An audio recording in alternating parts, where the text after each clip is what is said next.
গল্পের সওদাগর চ্যানেলে আপনাদের সবাইকে স্বাগত। আজকে আমরা শুনব হুমায়ুন আহমেদের সাজঘর পর্বতী। লেখক: আপনাকে হাত জোর করে অনুরোধ করছি, আপনি এ ঘর থেকে যান। সলিমউদ্দিন: না, আমি যাব না। লেখক: যাবেন না মানে? সলিমউদ্দিন: মানে হচ্ছে যাব না, প্রয়োজন হলে আপনাকে খুন করব। লেখক: খুন করবেন? সলিমউদ্দিন: হ্যাঁ, অস্ত্র নিয়ে এসেছি, এই দেখুন, 11 ইঞ্চি ছড়া। এটা সোজা আপনার পেটে বসিয়ে দেব। আমি কেন আত্মহত্যা করবে? আমার কি দায় পড়েছে?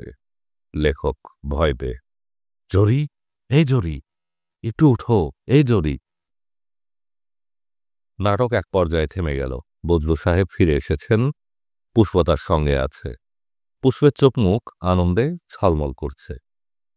বজলু সাহেব অতিরিক্ত গম্ভীর। তিনি বিরক্ত গলায় বললেন, এই মজনু, চা দে। আসিফ স্টেজ থেকে নেমে এলো। বজলু তাকে নিয়ে বাইরের বারান্দায় চলে গেলেন। তিক্ত গলায় বললেন, অপমানে চূড়ান্ত হয়েছি, শালার নাটক ফাটক ছেড়ে দিব। আসিফ বলল, মেয়েকে তো নিয়ে এসেছেন দেখতে পাচ্ছি।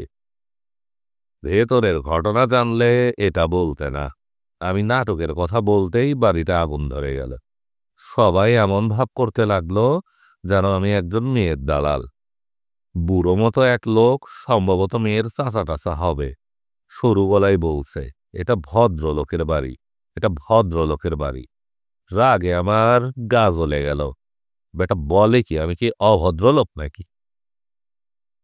রাজি করালেন কিভাবে? আমাকে কিছু করতে হয়নি, মেয়ে নিজেই উল্টে গেল। সে নাটক করবেই। কান্নাকাটি করে বিশ্রী এক কাণ্ড। এমন অবস্থা যে চলেও আসতে পারি না, বসেও থাকতে পারি না। ব্যাঙের সাপ খেলার মতো অবস্থা। এরকম সুপার ইমোশনাল মেয়ে নিয়ে কাজ করা যাবে না, শুধু শুধু পরিশ্রম। আসিফ বলল, আমি মেয়েটার সঙ্গে খানিকক্ষণ কথা বলি, তারপর 6 নম্বর দৃশ্যটা হোক। বাড়তি লোক চলে যেতে বলুন। মেয়েটা পারবে কি পারবে না আজই বোঝা যাবে। তোমার মনে হয় পারবে? হ্যাঁ, পারবে, ভালোই পারবে। আসিফ পুষ্পকে বলল, এসো, আমরা ওই কোণার দিকে গিয়ে বসে কিছুক্ষণ গল্পগুজব করি। গল্পগুজব করলে টেনশন কমে যাবে, অভিনয় করা সহজ হবে। আমার মধ্যে কোনো টেনশন নেই। আছে, যথেষ্ট আছে। টেনশনের সময় মানুষ খুব উঁচু পর্দায় কথা বলে। তুমিও তাই বলছো। এসো আমার সঙ্গে। পুষ্প এগিয়ে গেল। আসিফ বলল, চা খাবে? পুষ্প বলল, না। একটু খাও। চা খাবার সময় মানুষ একটা কাজের মধ্যে থাকে। কাজের মধ্যে থাকলে আপনা আপনি মানুষ খানিকটা ফ্রি হয়ে যায়। তখন কথাবার্তা সহজ হয়। এত কিছু আপনি জানেন কিভাবে? রাত দিন তো এটা নিয়েই ভাবি, কাজেই কিছু কিছু জানি। পুষ্প চায়ের কাপে চুমুক দিয়ে বলল, আপনার কি মনে হয় আমি পারবো? অবশ্যই পারবে। যারা অভিনয় করে না তারা মনে করে অভিনয় ব্যাপারটা বুঝি খুবই কঠিন। আসলে তা না, অভিনয় খুবই সহজ। আপনি আমাকে সাহস দেওয়ার জন্য এটা বলছেন? মোটেও না, তোমাকে বুঝিয়ে দিচ্ছি। মনে করো তুমি একজনের চরিত্রে অভিনয় করছো। অভিনয়ের অংশটা হচ্ছে প্রিয়জনের মৃত্যুর খবর পাওয়ার পর তোমার রিয়াকশন। এখন দেখো, এই অভিনয়ের কোনো সেট প্যাটার্ন নেই। পৃথিবীতে অসংখ্য ধরনের মানুষ। এক একজনের মৃত্যুর খবর এক একজন এক একভাবে নিবে। এর যে কোনো একটা করলেই হল। তুমি গড়াগড়ি করে কাঁদলেও ঠিক আছে, আবার স্তব্ধ হয়ে গেলেও ঠিক আছে। এত সোজা? হ্যাঁ, এই অংশটা সোজা। তবে সবচেয়ে কঠিন কাজ হচ্ছে একবার একটা প্যাটার্ন নিয়ে গেলে গোটা নাটকে তা বজায় রাখতে হয়।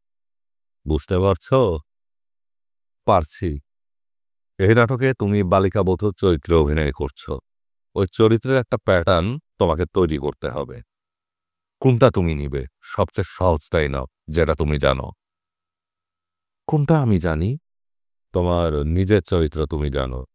ওই চরিত্রটাই তুমি স্টেজে নিয়ে আসবে। মঞ্চে তুমি দেখবে তোমার স্বামীকে। এই স্বামী কিন্তু মিথ্যে স্বামী না। মঞ্চে সে সত্যিকারী, মঞ্চে সে তোমার সত্যিকার স্বামী। এটা যখন মনে হবে তখনই তুমি বাস করে গেলে। আমার ভয় ভয় লাগছে। কোনো ভয় নেই, তুমি সংলাপগুলি একটু দেখে মঞ্চে যাও, আমি তোমার ভয় কাটিয়ে দিচ্ছি। জি আচ্ছা। পুষ্প, আরেকটা কথা তোমাকে বলি শোনো, এটাও খুব জরুরি। রিহার্সালে রোজ বালিকা বধূর মতো সেজে আসবে, যাতে সাহায্য হয়। ঘরোয়া ধরনের শাড়ি পরবে, চুলগুলি খোলা রাখবে, একটু পান খেয়ে ঠোঁট লাল করে ফেলবে। কাচের চুড়ি আছে না তোমার? হাতে বেশ কিছু কাচের চুড়ি পরে নিও। কথা বলার সময় হাত নাড়বে, চুরির ঝনঝন শব্দ হবে, এতে খুব সাহায্য হবে। জি আচ্ছা, এখন যাও, নাটকটা একটু পড়ো। ছোট্ট দৃশ্য 2-3 বার পড়লেই মনে এসে যাবে। তোমার ভয়টা একটু কমেছে না এখনো আছে? এখনো আছে, থাকবে না। দৃশ্যটা আসলেই ছোট। এই দৃশ্যেও লেখকের স্ত্রী লেখকের সঙ্গে রসিকতা করতে থাকে। লেখক ক্রমেই রেগে যেতে থাকে। একসময় রাগ অসম্ভব বেড়ে যায়। সে তার স্ত্রীর গালে একটা চর বসিয়ে দেয়। ব্যাপারটা এত দ্রুত ঘটে যে লেখক হতভম্ব হয়ে যায়। গভীর বিস্ময় ও গভীর বেদনা নিয়ে লেখকের স্ত্রী লেখকের দিকে তাকায়। লেখক এসে জড়িয়ে ধরেন তার স্ত্রীকে। দুহাতে স্ত্রীর মুখ তুলে চুমু খান তার ঠোঁটে। পুষ্পর কেমন জানি লাগছে। সত্যি কি চুমু খাবে? সত্যি কি জড়িয়ে ধরবে? পুষ্পর গা কাঁপছে, খুব অস্থির অস্থির লাগছে। তার ইচ্ছে করছে সে চেঁচিয়ে বলে, আমি এই দৃশ্য করব না। আবার করতেও ইচ্ছে করছে। স্বামীর প্রতি তার খুব রাগ লাগছে, আবার খুব মমতাও লাগছে। এরকম একজন স্বামী যদি তার হতো তাহলে বেশ হতো। তার ভাগ্যে কি আর এরকম কেউ আসবে? হয়তো এলেবেলে ধরনের কারুর সঙ্গে বিয়ে হবে। রাত জেগে গল্প করার বদলে সে হয়তো ভোজ ভোজ করে ঘুমোবে। ঘুমোর ঘরে ভারী একটা পা তুলে দিবে তার গায়ে। আসিফ মঞ্চে এসে দাঁড়ালো, সহজ স্বরে বলল, এসো, শুরু করা যাক। বলেই সে বদলে গেল। পুষ্প বিস্ময়ে দেখল একটা এই লোকটা নিমেষের মধ্যে কি করে যেন বদলে গিয়ে লেখক হয়ে গেল। লেখক এবং তার স্বামী খুবই নিকটের কেউ। লেখক, অসাধারণ একটা আইডিয়া মাথায় এসেছে জরি। অসাধারণ উপন্যাসের ঠিক মাঝামাঝি জায়গায় এটা শুরু হবে। একটা শহর, মনে করা যাক এই ঢাকা শহর। এরপর ঝড় আসছে, প্লাবন আসছে, মহামারী আসছে, শুধু মৃত্যু আর মৃত্যু। কেমন হবে বলো? জরি, খুব ভালো হবে। লেখক, একের পর এক প্রাকৃতিক বিপর্যয়, প্রথমে ঝড়, তারপর বন্যা, তারপর জরি, একটা ভূমিকম্প দিয়ে দাও। রাইট, ভূমিকম্প। ভূমিকম্পের কথাটা বলতে ভুলেই গিয়েছিলাম। বিরাট একটা ভূমিকম্প হোক, সেই ভূমিকম্পে পুরো ঢাকা শহর তলিয়ে যা। লেখক, ঠাট্টা করছো? জরি, না, ঠাট্টা করছি না। একদিন দেখা যাবে যেখানে ঢাকা শহর ছিল সেখানে বিরাট একটা হ্রদ। লেখক, কি বলছো তুমি? জরি, আমরা সেই হ্রদের পাশে ছোট্ট একটা কুঁড়ে ঘর বানাবো। আমাদের একটা নৌকা থাকবে, নৌকায় করে আমরা হ্রদে ঘুরব। লেখক প্রচণ্ড রাগে স্ত্রীর গালে চর বসিয়ে দিলেন। পর মুহূর্তেই স্ত্রীকে জড়িয়ে ধরে বলছেন, লেখক, প্লিজ প্লিজ জরি, আমার ভুল হয়ে গিয়েছে, আমি ভুল করে ফেলেছি। অভিনয় শেষ হয়েছে। আসিফ এখনো পুষ্পকে জড়িয়ে ধরে রেখেছে। হাতের বাঁধন এতটুকু আলগা না করে সে বলল, মজনু, গ্লাসে করে পানি আনতো, মেয়েটা ফেন্ট হয়ে গেছে। আসিফ খুব সাবধানে পুষ্পকে টেবিলে শুইয়ে দিয়ে সহজ গলায় বলল, বজলু ভাই, খুব বড় মাপের একজন অভিনেত্রী পেয়ে গেলেন। আপনার উচিত আমাকে মিষ্টি খাওয়ানো। বজলু ভাই মানিব্যাগ বের করে সত্যি সত্যি একটা ১০০ টাকার নোট বের করলেন মিষ্টির জন্যে। পুষ্প টেবিলে উঠে বসে ঘোর লাগা চোখে চারদিকে তাকাচ্ছে। আসিফের দিকে চোখ পড়তেই আসিফ বলল, তুমি যে কত ভালো করেছ তুমি নিজেও জানো না। পুষ্প কিছু বুঝতে পারছে না, সবকিছু তার কেমন যেন এলোমেলো লাগছে। এই জায়গাটা কি তাদের বাসা নাকি অন্য কোনো জায়গা? হাসমত আলী বিকেলে বাজার করে ফিরছে। সস্তায় পেয়েছে দুটো বিশাল সাইজের ইলিশ। বৈশাখ মাসের শুরু, ইলিশ মাছের স্বাদ এসে গেছে। এই সময় এত সস্তায় ইলিশ পাওয়ার কথা না, ভাগ্যক্রমে পাওয়া গেছে। বারান্দায় মাছ কাটা হচ্ছে, বটিটা বেশ ধারালো, কচকচ করে কেটে যাচ্ছে, দেখতে ভালো লাগছে। খুকিকে কোলে নিয়ে হাসমত আলী মুগ্ধ চোখে মাছ কাটা দেখছে। তার জীবনের এটা একটা আনন্দক্ষণ মুহূর্ত। লিনা চায়ের কাপ হাতে বারান্দায় এসে দাঁড়ালো। হাসমত বলল, ভাবি, মাছ দেখলেন? পেটটা কেমন গোল, এর স্বাদই অন্যরকম। রাতে আমাদের সঙ্গে খাবেন ভাবি, মনে থাকে যেন। লীনা বলল, আমি তো খেতে পারবো না, আপনার ভাইকে খাইয়ে দিবে। আমি একটু মার বাসায় যাচ্ছি। তাইলে এমনি এমনি এক টুকরা মাছ খান, বেনু ভেজে দিবে। না ভাই, থাক, ১ মিনিট লাগবে, ইলিশ মাছ ভাজা হতে ১ মিনিটের বেশি লাগে না। আমার ইচ্ছে করছে না, শরীরটা ভালো না, ফ্রিজে থাকুক, এক সময় খাবো। ফ্রেশ জিনিস তো সবসময় আপনার কাছ থেকে পাচ্ছি। এখন আমাদের থেকেও একটু খান না ভাবি। আসমত সাহেব, সমস্যা নাই, অসুবিধা নাই। ভাই একটু ঘরে আসবেন, আপনার সঙ্গে একটু কথা ছিল। একটু বসার ঘরে বসে। বেনুর সামনে কথা বলতে কেমন যেন সংকোচ বোধ করছি।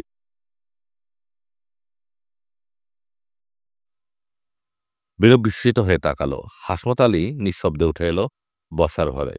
অবাক হয়ে বলল, কি ব্যাপার ভাবি? এ মাসের বাসা ভাড়াটা আপনি কি দিয়ে দিবেন? একটু সমস্যা হচ্ছে। আমি দিন ১০-এর মধ্যে। এটা কোনো ব্যাপারই না ভাবি, এইটা নিয়ে আপনি চিন্তা করবেন না। এ মাস কেন, দরকার হলে ৬ মাসের ভাড়া দিয়ে রাখবো। আপনি আমাকে ভাবেন কি? লীরা খুব কৃতজ্ঞ বোধ করছে। হাসমত আলীকে এই কথাটা কি করে বলবে এটা ভাবতে তার মাথা ধরে গিয়েছিল। এখন মাথা ধরাটা নিমেষের মধ্যে চলে গেছে। হাসমত আলী বলল, কথাটা বেনুর সামনে না বলে ভালো করেছেন। টাকা পয়সার কোনো কথায় মেয়ে ছেলে থাকা উচিত না। কি যে বলেন ভাবি, আপনি কোথায় আর কোথায় বেনু, আকাশ আর পাতাল ফারা। লীনা বলল, আপনার ভাই এলে বলবেন আমি মার কাছে গিয়েছি, রাতেই ফিরব, সে যেন খেয়ে নেয়। জি আচ্ছা, বলবো। আপনি একটা ছাতা নিয়ে যান ভাবি, দিনের অবস্থা ভালো না, ঝড় বৃষ্টি হইতে পারে। ছাতা লাগবে না? লাগবে না বলছেন কি, অবশ্যই লাগবে। লেডিস ছাতা ঘরে আছে, ব্র্যান্ড নিউ, জাপানি। হাসপাতালে নিজেই লেডিস ছাতা বের করে আনলো। লিনার বাবা ওয়াদুদুর রহমান সাহেব চাকরি থেকে রিটায়ার করার পর বাড়ি তৈরিতে হাত দিয়েছিলেন। জিগাতলায় তার কোনো জমি ছিল না। রিটায়ার করবার সঙ্গে সঙ্গে যুবকের উৎসাহে ছাপিয়ে পড়লেন। তার সার্বক্ষণিক জ্ঞান-ধ্যান হচ্ছে বাড়ি। চমৎকার দক্ষিণ দুয়ারি বাড়ি, ইস্টার্ন রীতি অনুযায়ী বিশাল বারান্দা থাকবে। আবার ওয়েস্টার্ন ধরনে প্রতিটা ঘরে থাকবে বিল্ট ইন কাবার্ড।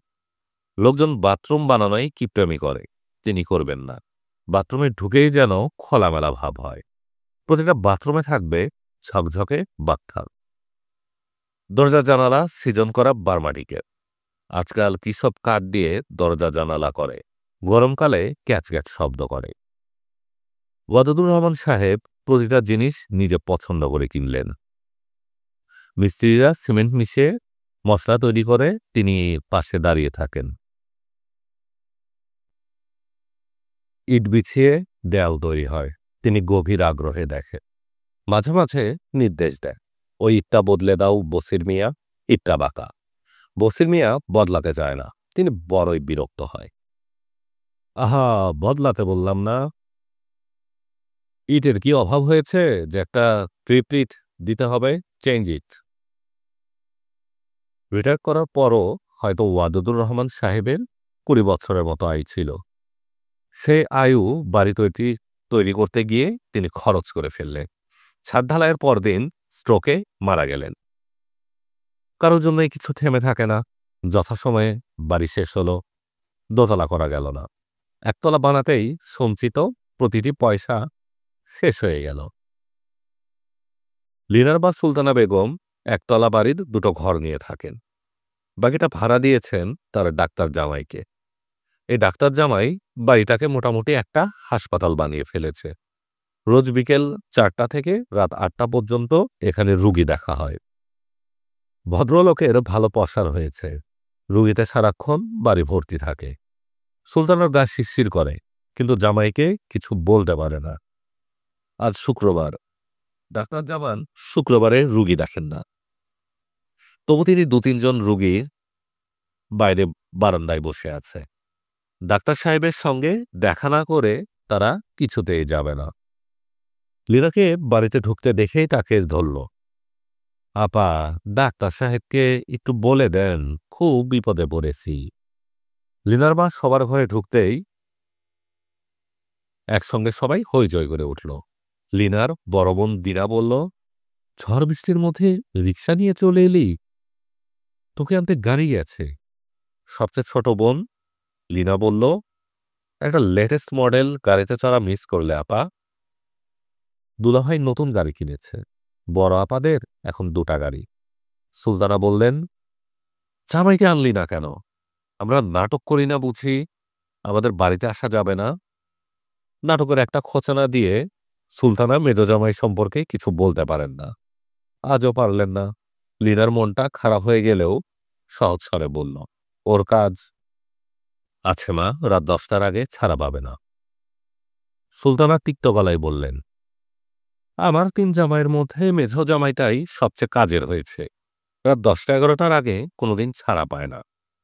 লীনা বলল, জামাই প্রসঙ্গ থাক মা, সবাই তো আর একরকম হয় না। কেউ কাজের হয়, কেউ হয় অকাজের। কি আর করা? কি জন্য রেখেছ বলো? কারো জন্মদিন টিন নাকি? আমি তো কিছু মনে করতে পারলাম না। ফুল নিয়ে এসেছি, যার জন্মদিন সে নিয়ে নিক। নীনা ছুটে এসে ফুল নিয়ে নিল। নীনার কাছ থেকে ফুল নেবার জন্য বড় জামাই ঝাঁপিয়ে পড়ল।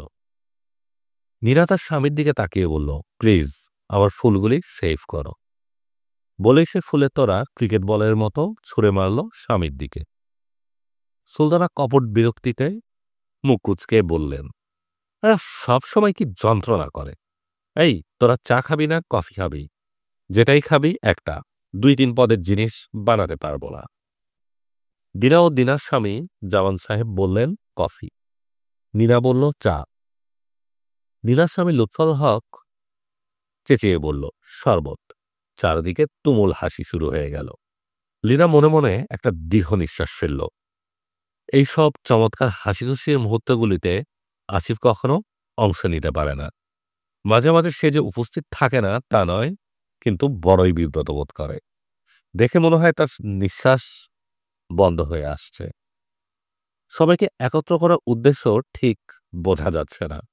জামান সাহেব বললেন, রাতে খাওয়া দাওয়ার পর অফিসিয়ালি সেটা বলা হবে টপ সিক্রেট। এখন আমি আমার নতুন গাড়িতে সবাইকে নিয়ে একটা চক্কর দিব।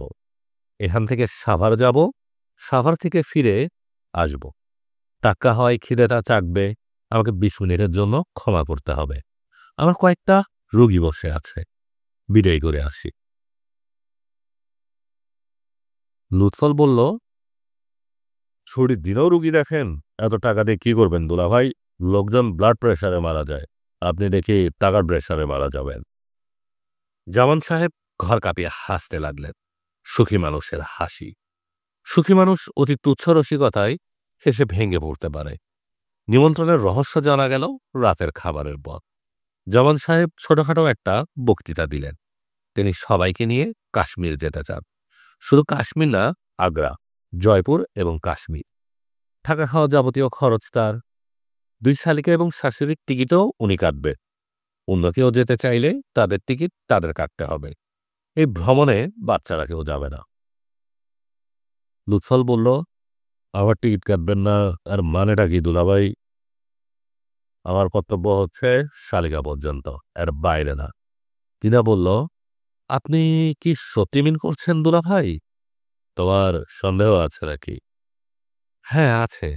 আপনাদের মধ্যে যে একজন হাতেমটাই লুকিয়ে আছে, আপনার মধ্যে যে একজন হাতেমটাই লুকিয়ে আছে, সেটা জানা ছিল না। এখন জানলে? তা জানলাম। যাচ্ছি কবে আমরা? সামনের মাসের 11 তারিখে আমরা যাব। ফিরব 22 তারিখ। দিনা, তোমাদের টিকিট ওদের দিয়ে দাও। নীরা বিস্মিত হয়ে বলল, টিকিটও করে ফেলেছেন? অফকোর্স, আমি কাঁচা কাজ করি না। Dhaka Delhi Dhaka return ticket. লীনা কিছুই বলল না, চুপচাপ বসে রইল। জামান সাহেব বললেন, আবার মেজর শালিকে দেখে মনে হচ্ছে তার ফাঁসির হুকুম হয়েছে। লীনা, তুমি এমন মুখ কালো করে বসে আছো কেন? আমার শরীরটা ভালো না দুলাভাই। তুমি যাচ্ছ তো? না দুলাভাই। না কেন? তোমার বরকে ছেড়ে এই 10টা দিন তুমি থাকতে পারবে না? তা না। তাহলে অসুবিধেটা কোথায়? অসুবিধে কিছু নেই। জামান সাহেব নিজেই লীনাকে গাড়ি করে পৌঁছে দিলেন। কোমল গলায় বললেন, তোমার মুখ দেখে মনে হচ্ছে তুমি যেতে যাচ্ছ না। লীনা বলল, আপনি ঠিকই বুঝেছেন। কর্তাকে ছাড়া যেতে মন চাচ্ছে না। লীনা চুপ করে রইল। জামান সাহেব বললেন, লীনা, আমি তোমাকে খোলাখুলি কিছু কথা বলি।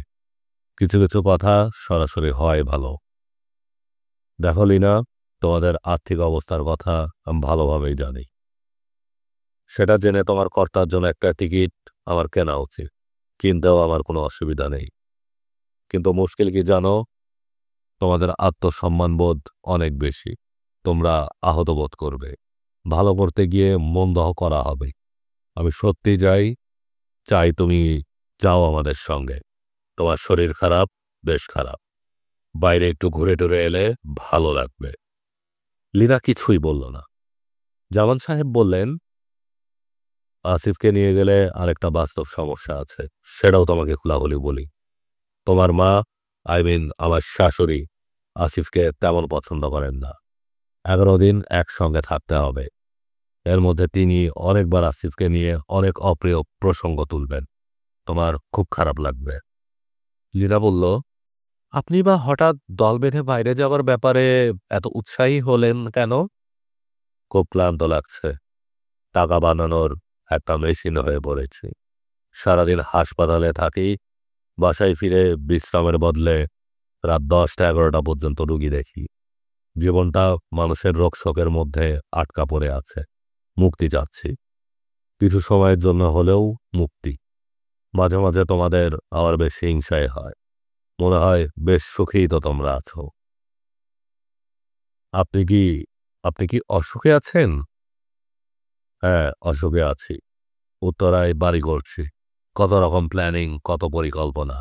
ফলের গাছ কি কি থাকবে, ফুলের গাছ কি কি থাকবে। অথচ আমি নিজে ডাক্তার। আমি খুব ভালো করে জানি আমরা যে বেঁচে আছি এটা পরম আশ্চর্যের ব্যাপার। দীর্ঘ পরিকল্পনা অর্থহীন। ফিলোসোফার হয়ে যাচ্ছেন দুলাভাই, এটা তো ভালো লক্ষণ না। ফিলোসোফার হতে পারলে তো কাজই হতো। হাইলি মেটেরিয়ালিস্টিক মানুষ হয়ে জন্মেছি, এভাবেই মরব।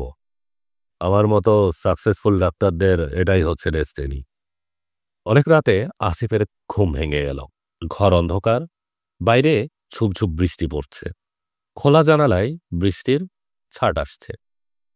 হাওয়ায় মশারি উড়ে উড়ে যাচ্ছে। আসিফ বিছানায় উঠে বসল। লীনা পাশে নেই। এটা নতুন কিছু না। প্রায় রাতেই ঘুম ভাঙলে লীনাকে পাশে দেখা যায় না। সে একাকী বারান্দায় বেতের চেয়ারটায় বসে বাড়ির সামনে ঝাঁকড়া কাঁঠাল গাছের দিকে তাকিয়ে থাকে। আজও নিশ্চয়ই তাই আছে। আসিফ বাতি জ্বালালো না। নিঃশব্দে বারান্দায় এসে দাঁড়ালো। লীনা তার দিকে তাকিয়ে হাসল, যেন সে জানত এই মুহূর্তে আসিফ এসে বসবে। কি করছো লীনা? কিছু না, বৃষ্টি দেখছি। ঘুম আসছে না? হুম। ডাক্তার দেখাচ্ছ না কেন? দেখাবো, বসো আমার পাশে, বৃষ্টি দেখতে দেখতে খানিকক্ষণ গল্প করি। আসিফ বসতে বসতে মৃদু স্বরে বলল, একা একা বসে তুমি কি ভাবো বলো তো? সাধারণত কিছু ভাবি না, আজ অবশ্য ভাবছিলাম কাশ্মীর জায়গাটা দেখতে কেমন হবে। নিশ্চয়ই খুব সুন্দর, তাই না? সুন্দর তো বটেই। সব সুন্দর সুন্দর জায়গাগুলি ইন্ডিয়াতে পড়ে গেল, খারাপ লাগে না তোমার?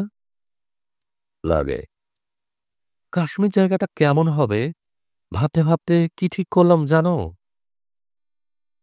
ঠিক করলাম আমি দুলাভাইয়ের সঙ্গে ঘুরে আসব। খুব ভালো, যাও ঘুরে আসো। তোমার কাছে যদি ভালো লাগে তাহলে পরে আমরা দুজন আবার যাব, হাউস বোট ভাড়া করে থাকব। কাশ্মীর দেখার জন্য আমি যাচ্ছি না, কিন্তু আমি যাচ্ছি অন্য কারণে। অন্য কারণটা কি? আমি আজমির শরীফ যাব। আজমির শরীফে গিয়ে যা চাওয়া যায় তাই নাকি পাওয়া যায়। আমি ওই জন্যই যাব, যেন আমাদের এবারের বাচ্চাটা বেঁচে থাকে। ওর বয়স কত হলো লীনা? 3 মাস। তুমি বিশ্বাস করবে না, আমি কিন্তু ওর হার্টবিট বুঝতে পারি। সত্যি? হ্যাঁ, সত্যি। তবে সব সময় না, গভীর রাতে যখন একা একা বসে থাকি। এই জন্যই কি তুমি রাত জাগো? হুম। আসিফ সিগারেট ধরালো। তার পাশে বসে থাকা এই মেয়েটি তার কতদিনের চেনা, অথচ গভীর রাতে সে যখন একা একা বসে থাকে তখন কেমন অচেনা হয়ে যায়। লীনা বলল, অনেকদিন তোমাদের রিহার্সেলে যায় না, রিহার্সেল কেমন হচ্ছে?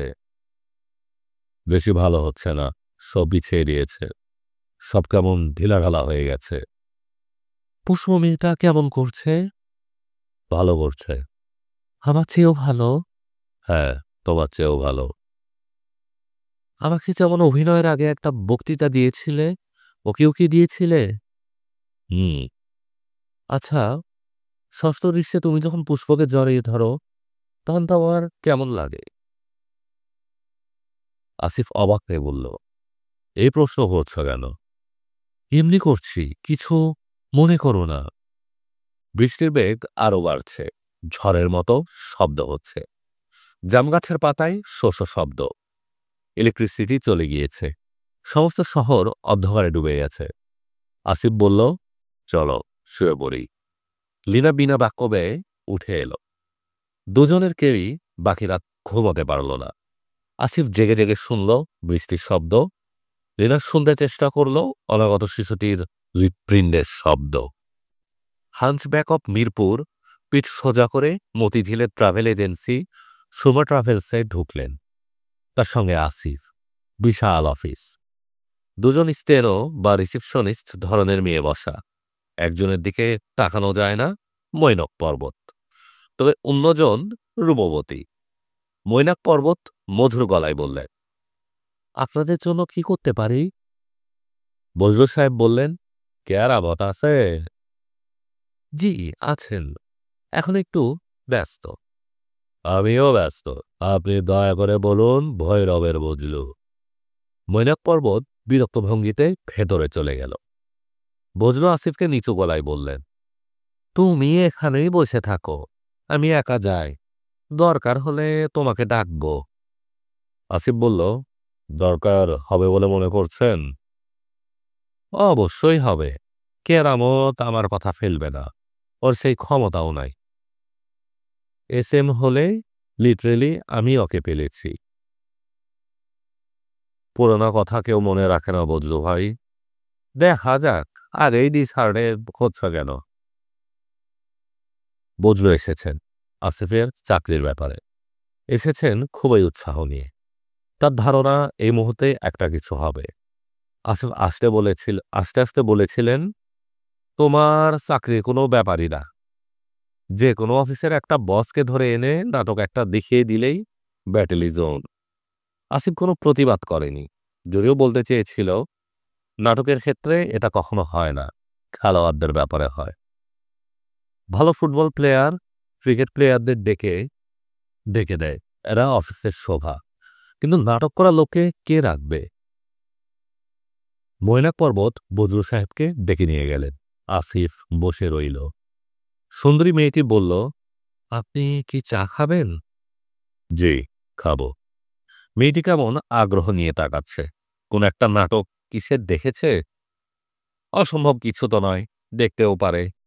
সুন্দরী মেয়েটি নিজেই চায়ের কাপ এগিয়ে দিয়ে গেল। বৃষ্টি গলায় বলল, আপনি কি মাধবীর ভাই? জি না। মেয়েটির সব আগ্রহ শেষ। সে ফিরে গেল নিজের জায়গায়। ব্যস্ত হয়ে পড়ল টেলিফোন নিয়ে। সম্ভবত চা এনে দেওয়ায় নিজের উপরই সে এখন রাগ করছে।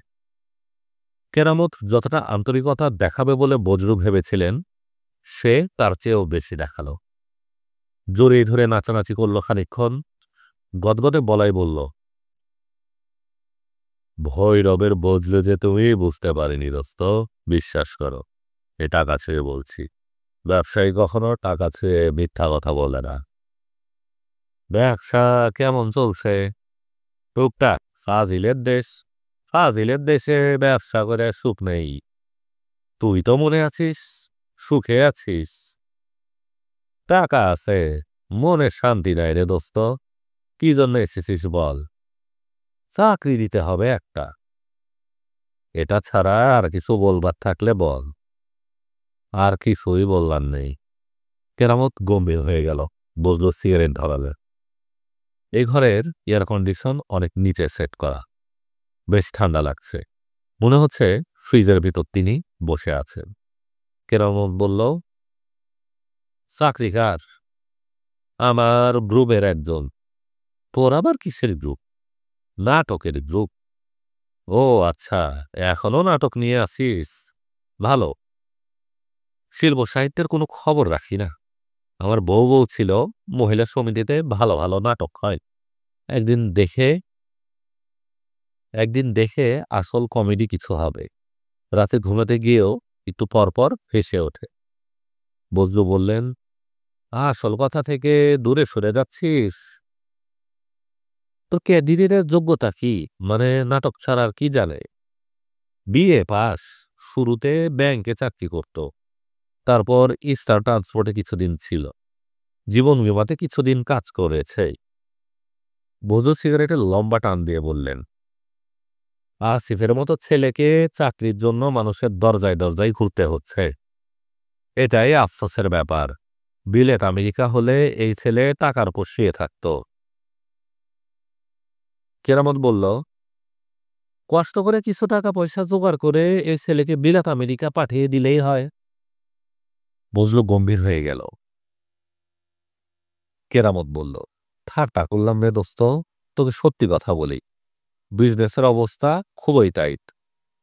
তবু তুই এসেছিস, এই খাতিরে আমি যা করতে পারি, টাইপিস্টে একটা চাকরি দিতে পারি, তবে টাইপ জানতে হবে। বজলু উঠে দাঁড়ালেন। তার কথা বলতে ইচ্ছে করছে না। তবু বললেন, তোর এখানে হবে না বুঝলাম, উঠি। কেরামত বলল, রাগ করে উঠে যাচ্ছিস তা বুঝতে পারছি। উপায় নেই দোস্ত।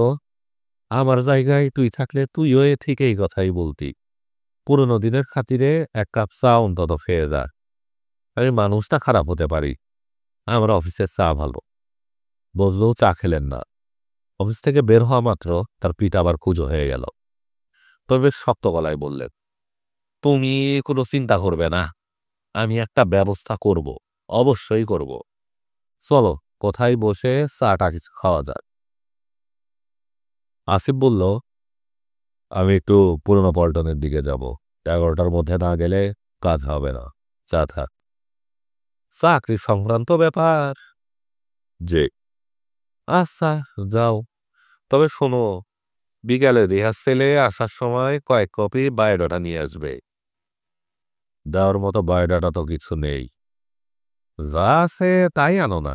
আমার এক খালু আছেন, খুবই হাই লেভেলের লোক, মন্ত্রী লেভেলের লোকজনদের সঙ্গে যোগাযোগ, তাকে দিয়েই কাজ উদ্ধার করতে হবে। তুমি একেবারেই চিন্তা করো না। জি আচ্ছা। লীনার শরীর এখন কেমন? ভালো। Very good.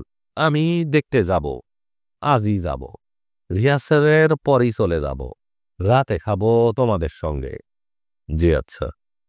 শোনো আসিফ, টাকা পয়সা কিছু লাগলে বলবে। এই মুহূর্তে না। কোনো রকম সংকোচ করবে না। তোমার মতো মানুষকে এটা জিজ্ঞেস করতে হচ্ছে, কি আফসোস বলো তো? আসিফ হেসে ফেলল। হাসবে না বুঝলে, এটা কোনো হাসির ব্যাপার না, এটা হচ্ছে গ্রেট ট্র্যাজেডি। আসিফের তেমন কোথাও যাবার কথা ছিল না। বজলু সাহেবের হাত থেকে উদ্ধার পাওয়াই তার প্রথম উদ্দেশ্য। বজলু কাউকে ধরলে সহজে ছাড়েন না। আসিফ এখন কি করবে? লীনা আছে স্কুলে। আজ আবার স্কুলে কিসের যেন পরীক্ষা। ছুটি হবে বিকেল 5টায়। ছুটির জন্য দরখাস্ত করেছিল, নামঞ্জুর হয়েছে। স্কুলের চাকরিটা লীনার ছেড়েই দিতে হবে। ভয়াবহ দিন সামনে। আসিফ হাঁটতে হাঁটতে ভাবছে, এইসব নিয়ে গুছিয়ে একটা নাটক লিখতে পারলে বেশ হতো। তবে এই নাটক দর্শক নিত না। নাটকের বক্তব্য যাই হোক, তার মধ্যে বিনোদন থাকতে হবে, রিলিফ থাকতে হবে। পিকাসোর যে ছবি, তাও বিনোদনের একটা দিক আছে। সবচেয়ে কঠিন বক্তব্যের নাটকও আছে রিলিফের ব্যবস্থা। কুইনাইন সরাসরি গেলান যায় না, মিষ্টি চিনির প্রলেপ দিয়ে দিতে হয়। দুপুর 1:30টার দিকে আসিফ উপস্থিত হলো তার বড় দুলাভাইয়ের অফিসে। নিকট আত্মীয়দের মধ্যে অল্প যে কজনের সঙ্গে তার যোগাযোগ আছে, ফরহাদ সাহেব হচ্ছেন তাদের একজন। একসময় সরকারি চাকুরে ছিলেন, রোডস অ্যান্ড হাইওয়ে ইঞ্জিনিয়ার। চাকরি ছেড়ে দিয়ে এখন কনস্ট্রাকশন ফার্ম দিয়েছেন। সাধারণত ইঞ্জিনিয়াররা ব্যবসা শুরু করলে দ্রুত বড়লোক হয়ে যায়। এর বেলায় ব্যতিক্রম হয়েছে। আগে যা ছিলেন এখনও তাই আছেন। কাজকর্ম নাকি তেমন জোগাড় করতে পারেন না। আসিফ যখনই তার কাছে আসে, দেখে তিনি চেয়ারে পা তুলে বসেছেন, হাতে ম্যাগাজিন। দেশি বিদেশি অসংখ্য ম্যাগাজিন তার টেবিলে থাকে। তিনি সব ম্যাগাজিন গভীর আগ্রহে পড়েন। ফরহাদ সাহেব মানুষটা ছোটখাটো, বেমানান, বিশাল গোফ আছে। গোফের আড়ালে ঠোঁট ঢাকা বলে কখন হাসছেন তা বোঝা যায় না। মনে হয় সারাক্ষণই রেগে আছে। আসিফকে ঢুকতে দেখে হাতের ম্যাগাজিন না নামিয়ে এবং আসিফের দিকে না তাকিয়ে বললে, টাকা ধার চাইতে এসেছ? আসিফ বলল, হ্যাঁ। কত? লাখখানেক। বসো। আসিফ বসলেন। ফরহাদ ম্যাগাজিন নামিয়ে রাখলেন, গোফের আড়ালে হাসলেন। কর্মকর্তাই গম্ভীর হয়ে বললে, কিছু হয়নি এখনো? না। হবে বলে কি মনে হচ্ছে? না, হচ্ছে না। হতাশ? জি, হতাশ।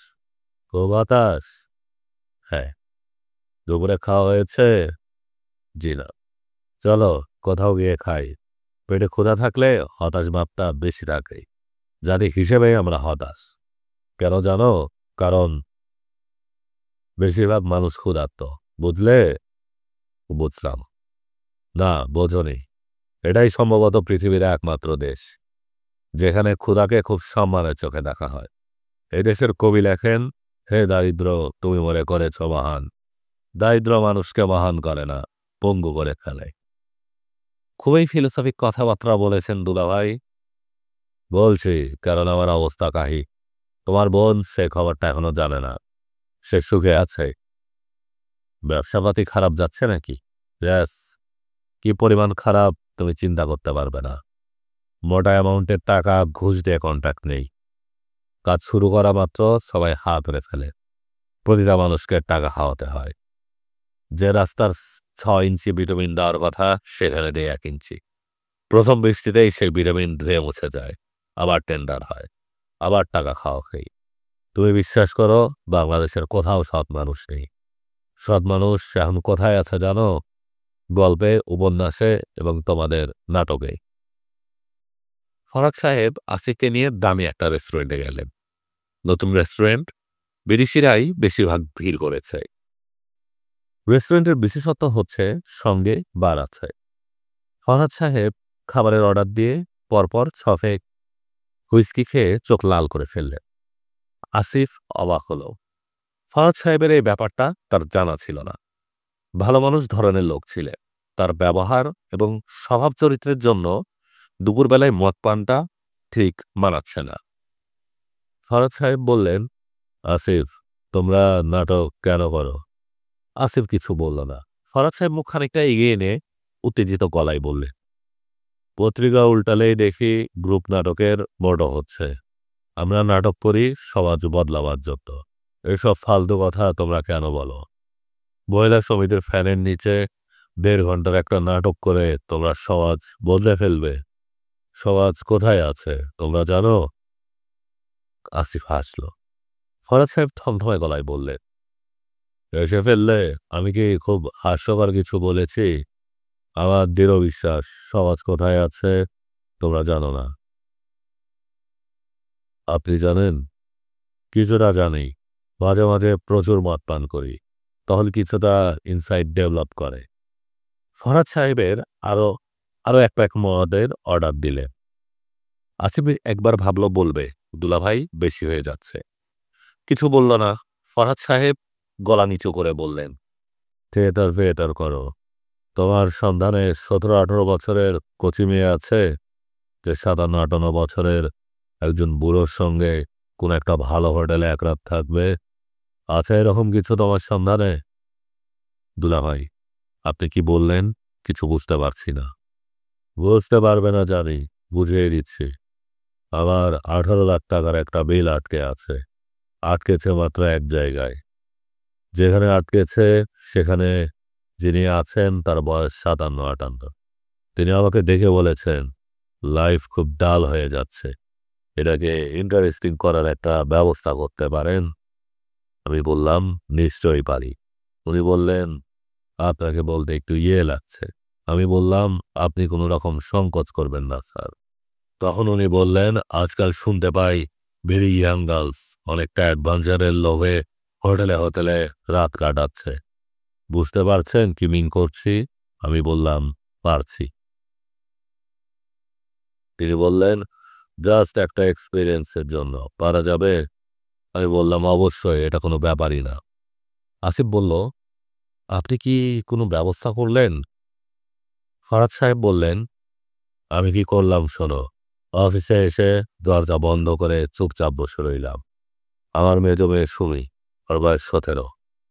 চোখের সামনে একটা ছবি ভেসে উঠল, যেন সুমি এই লোকটার কোমরে জড়িয়ে হোটেলের সিঁড়ি বেয়ে উপরে উঠছে। মাথায় আগুন লেগে গেল। কি করলাম জানো? কি করলেন? ভদ্রলোকের স্ত্রীকে টেলিফোনের সমস্ত ব্যাপারটা বললাম। তারপর তারপরে কিছু জানি না। আপনার বিল? আপনার বিলের কি হলো? ওইসব এখন জানতে হওয়া চাওয়া কি অর্থহীন না? ফরহাদ সাহেব খাবার মুখে দিচ্ছেন। তার মুখ দেখে মনে হচ্ছে তিনি ঘাস চিবুচ্ছেন। অনেক কষ্টে কুৎসিত কিছু গিলে ফেলার চেষ্টা করছে। খানিকক্ষণ পর পর পানির গ্লাসে চুমুক দিয়ে গলা ভিজিয়ে নিচ্ছে। আসিফ, জি। মনটা খুব অস্থির, কোনো কিছুই ভালো লাগে না। অফিসে বসে সারাদিন শুধু ম্যাগাজিনের পাতা উল্টাই। নাটক ফাটক দেখলে মনটা ভালো হবে নাকি বলো তো? ভালো কিছু কি হচ্ছে? আসিফ জবাব দিল না। ফরহাদ সাহেব বললেন, রিয়েল ওয়ার্ল্ড থেকে আনরিয়েল ওয়ার্ল্ডে খানিকক্ষণের জন্য হলেও ঢুকতে ইচ্ছা করে। টিপু সুলতান, সিরাজউদ্দৌলা, এসব নাটক কি আজকাল হয় আসিফ? মফস্বলের দিকে হয়। তোমরা পারো না কেন? ফ্যান্টাসি ধরনের জিনিস দেখতে ইচ্ছে করে। মশিয়েল আলী, নানা ফারনাবিস, ভেরি ইন্টারেস্টিং, তাই না? তবে একটা মেয়ে ছিল না যে বলল, আমার বাবুজি দোজেই চর্চা করেন। টিপু সুলতান বলল, কে তোমার বাবুজি, কি তার পরিচয়? মেয়েটি বলল, বাবুজিকে আপনার প্রয়োজন নেই, প্রয়োজন তার গণনার।